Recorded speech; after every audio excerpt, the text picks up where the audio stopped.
Kilo கணக்கில் உப்பு கொள்வனவுக்கு அனுமதிக்க முடியாது. அமைச்சர் சுனில் அறிவிப்பு. 20% மின் கட்டணம் குறைப்பதற்கான வழி தொடர்பில் வெளியான தகவல். முதலமைச்சர் வேட்பாளராக சுமந்திரனா CVK கொடுத்த பதில். கொழும்பு மாநகர சபைக்கு தெரிவான தமிழர் அணியினரின் முடிவு வெளியானது. ஸ்ரீதரனை சபையில் உரையாற்ற விடாமல் குழப்பம். அர்ஜுனாவும் குறுக்கீடு.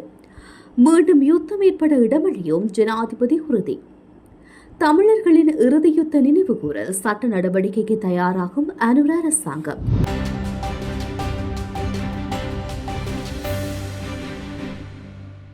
கிலோ கணக்கில் உப்பு கொள்வனவு செய்வதற்கு அனுமதி அளிக்க முடியாது என அமைச்சர் சுனில் ஹந்தனேத்தி தெரிவித்துள்ளார். இலங்கையில் உப்பளங்கள் அமைய பெற்றுள்ள அநேகமான இடங்களில் பெய்த கடும் மழையினால் உப்பு உற்பத்தி பாதிக்கப்பட்டது என அவர் தெரிவித்துள்ளார். எதிர்பார்க்கப்பட்ட அளவில் உப்பு உற்பத்தி செய்ய முடியாத காரணத்தினால் நாட்டில் உப்புக்கு தட்டுப்பாடு ஏற்பட்டதாகவும் தெரிவித்துள்ளார். காலநிலையை கட்டுப்படுத்துவதற்கு அரசியல்வாதிகளுக்கோ அல்லது அதிகாரிகளுக்கோ முடியாது என அவர் சுட்டிக்காட்டியுள்ளார். இதனால் உப்பினை இறக்குமதி செய்ய அரசாங்கத்துக்கு நேரிட்டுள்ளது எனவும் அவர் தெரிவித்துள்ளார்.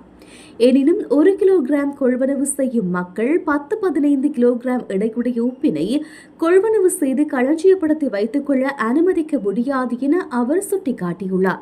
உப்பு விநியோகத்தை கட்டுப்பாட்டுக்குள் மேற்கொள்ள வேண்டும் என அமைச்சர் சுனில் ஹந்தனேத்தி குறிப்பிட்டுள்ளார். இலங்கையில் மின்சார கட்டணத்தை 20% வரையில் குறைப்பதற்கான வழி இருப்பதாக மின்சார நுகர்வோர் சங்கத்தின் பொதுச் செயலாளர் சஞ்சீவ தம்பிக்கு தெரிவித்துள்ளார். அவர் மேலும் தெரிவிக்கையில், மின்சார சபை கடந்த 2023ஆம் ஆண்டு 57 பில்லியன் ரூபாவையும் 2024ஆம் ஆண்டு 144 பில்லியன் ரூபாவையும் லாபமாக ஈட்டியுள்ளது.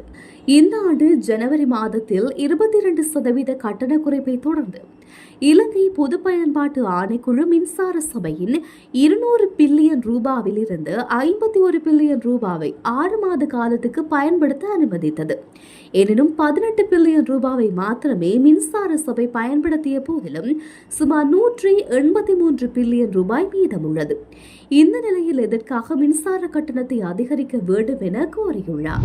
நடப்பதற்கு சாத்தியமே இல்லாத மாகாண சபை தேர்தல் தொடர்பில் சுமந்திரனிடம் கேள்வி கேட்ட போதே சுமந்திரன் தானே முதலமைச்சர் வேட்பாளராக போட்டியிடப் போவதாக பதிலடி கொடுத்துள்ளார் என இலங்கை தமிழரசு கட்சியின் பதில் தலைவரும் வடமாகாண அவைத் தலைவருமான CVK சிவஞானம் தெரிவித்துள்ளார். எதிர்வரும் மாகாண சபை தேர்தலில் சுமந்திரன் வடக்கு மாகாண முதலமைச்சர் வேட்பாளராக போட்டியிடப் போவதாக அறிவித்துள்ளமை தொடர்பில் யாழ் ஊடக அமையத்தில் நேற்று நடத்திய ஊடக சந்திப்பின் போது சிவஞானத்திடம் எழுப்பிய கேள்விக்கு பதிலளிக்கையிலேயே அவர் மேற்கண்டவாறு கூறியுள்ளார்.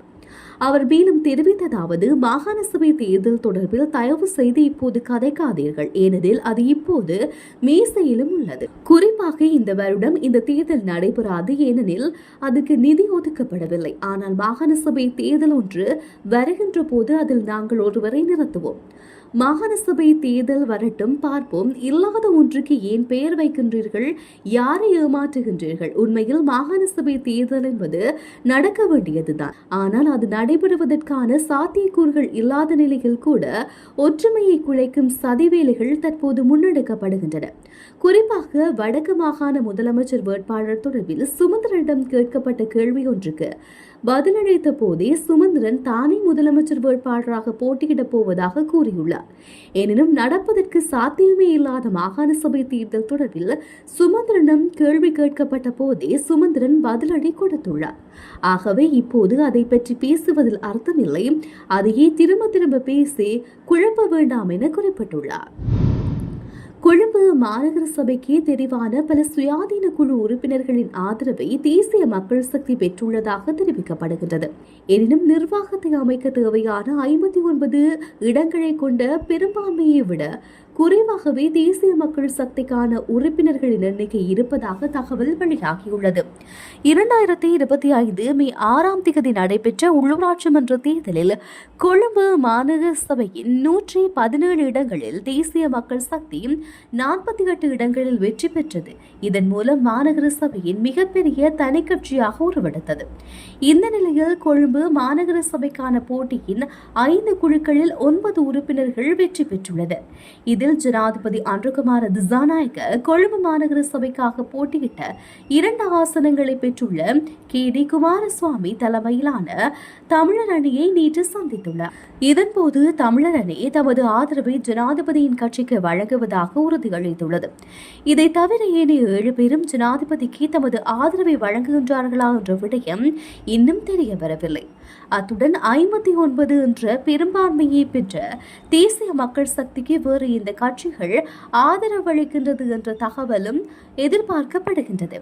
இதற்கிடையில் எதிர்க்கட்சிகளான ஐக்கிய மக்கள் சக்தி, ஐக்கிய தேசிய கட்சி, பொதுஜன பெரமுன, ஸ்ரீலங்கா முஸ்லிம் காங்கிரஸ் மற்றும் ஏனைய கட்சிகளை உள்ளடக்கிய ஒரு பரந்த கூட்டணியை உருவாக்கி மாநகர சபையின் நிர்வாகத்தை கைப்பற்ற முனைப்பு காட்டி வருகின்றது. கொழும்பு மாநகர சபையின் இடப்பகிர்வை பொறுத்தவரையில் தேசிய மக்கள் சக்தி 48 ஆசனங்களை கொண்டிருக்கின்றது.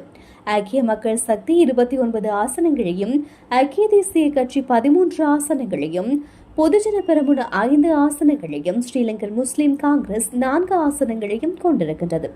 சுயாதீன குழு 3 ஆசனங்களையும், சர்வஜனபால 2 ஆசனங்களையும், ஐக்கிய சமாதான கூட்டணி 2 ஆசனங்களையும், சுயாதீன குழு 5 2 ஆசனங்களையும், சுயாதீன குழு 2 ஆசனங்களையும், சுயாதீன குழு 1 2 ஆசனங்களையும், சுயாதீன குழு 2 1 ஆசனங்களையும் கொண்டிருக்கின்றது. அதே நேரம் தேசிய சுதந்திர முன்னணி 1 இடத்தையும், ஏனைய 5 அரசியல் கட்சிகள் தலா ஒவ்வொரு ஆசனங்களையும் கொண்டிருக்கின்றது. இதன்படி பெரும்பான்மை வர 59 ஆக வரையறுக்கப்பட்டுள்ளது. இதன்படி பெரும்பான்மை வரம்பு 59 ஆக வரையறுக்கப்பட்டுள்ளது. இதேவேளை கொழும்பு மாநகர சபையின் ஆரம்ப அமர்வு ஜூன் 2ஆம் தேதி திட்டமிடப்பட்டுள்ளது. அப்போது 117 உறுப்பினர்களும் மாநகர முதல்வரை தேர்ந்தெடுக்க வாக்களிப்பார்கள். நாடாளுமன்ற கூட்டத்தொடரில் கடும் குழப்ப நிலை ஏற்பட்டுள்ளது. ஆளும் மற்றும் எதிர்க்கட்சியினருக்கு இடையே கடும் வாக்குவாதம் ஏற்பட்டதன் காரணமாக சபைக்குள் குழப்ப நிலை ஏற்பட்டுள்ளது. சபை முதல்வர் பிமல் ரத்நாயக்க, அமைச்சர் வசந்த சமரசிங்க உள்ளிட்டோர் மற்ற எதிர்க்கட்சிகளை சேர்ந்தவர்கள் கடும் வாத பிரதிவாதங்களில் ஈடுபட்டுள்ளனர். இதற்கிடையில் ஸ்ரீதரன் எம்பி உரையாற்ற முயற்சிக்கின்ற போதிலும் அதற்கு இடம் கொடாமல் எதிர்க்கட்சி எம்பிக்கள் கடும் கூச்சலிட்டுள்ளனர். இதேவேளை இடையில் குறுக்கிட்டு பிரச்சனையை எழுப்பிய நாடாளுமன்ற உறுப்பினர் அர்ஜுனா தான் ஒரு 20 செகண்ட் இடையில் உரையாற்றிய போது தன்னை நாடாளுமன்றத்துக்கு வெளியில் அனுப்பியதாகவும், ஆனால் தற்போது இவ்வளவு பேர் கூச்சலிட்டுக் கொண்டிருந்த போதும் அனைவரும் பார்த்து கொண்டிருப்பதாகவும் ஆவேசமாக தெரிவித்துள்ளார். மீண்டும் ஒரு மோதல் ஏற்பட இடமளியாமல் வெறுப்பு நிறைந்த சமூகத்திற்கு பதிலாக சகோதரத்துவம், அன்புடன் கூடிய ஒற்றுமை நிறைந்த சமூகத்தை உருவாக்க வேண்டும் என ஜனாதிபதி அன்ருகுமார திசாநாயக்க தெரிவித்துள்ளார். நேற்று நடைபெற்ற தேசிய படையினர் ஞாபகார்த்த நினைவில் கலந்து கொண்டு உரையாற்றிய போதே அவர் இதனை குறிப்பிட்டுள்ளார். ஜனாதிபதி மேலும் தெரிவிக்கையில், மீண்டும் நாட்டில் யுத்தம் ஏற்படுவதை தடுக்க சிங்கள, தமிழ், முஸ்லிம், பர்கர், மலே, கிறிஸ்தவம் என சகல மக்களும் ஒரே நாட்டுக்குள் ஒற்றுமையாக நாட்டை கட்டியெழுப்ப போராடுகின்றனர்.